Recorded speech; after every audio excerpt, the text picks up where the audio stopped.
په تورخم کې د اسلامي اماراتو پاکستاني ځواکونو ترمنځ په 7 موقعیتونو کې سخت او درنه جګړه روانه ده. او وروستۍ خبره ده چې پاکستاني طالبان وایي چې په تېره میاشت کې 15 پاکستاني پوځیان هلاک کړي او 9 نور یې ټپیان کړي دي. سلامونه ستړي مشئ، وخت مو په خیر. پام وکړئ د یاران ټي وي یوټیوب چینل څخه د نن ورځې 2 تازه او مهمو خبرونو ته. په تورخم کې د افغانستان اسلامي اماراتو پاکستاني ځواکونو ترمنځ په 7 موقعیتونو کې سخته جګړه روانه ده.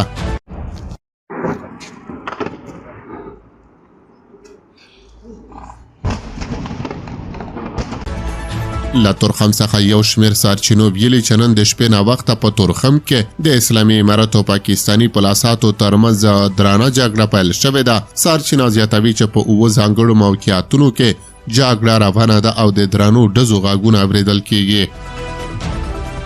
د دواړو لوریو ترمنځ په داسې حال کې یو ځل بیا جګړه پیل شوې چې له 9 ورځو راهیسې د تورخم دروازه د هر ډول تګ راتګ پر وړاندې تړل شوې ده. دغه لاره تر هغې وروسته د پاکستان لخوا تړل شوې چې اسلامي امارت غوښتل ډیورنډ کرښې ته څیرمه یوه امنیتي پوسته جوړه کړي.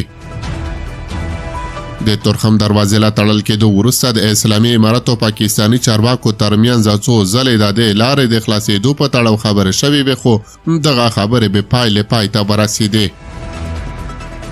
نن یو ځل بیا اسلامي امارت د پاکستان د سوداګرۍ له فدراسیون څخه د افغانستان او پاکستان ترمنځ د سوداګریزو لارو د خلاصېدو په برخه کې د همکارۍ غوښتنه کړې وه.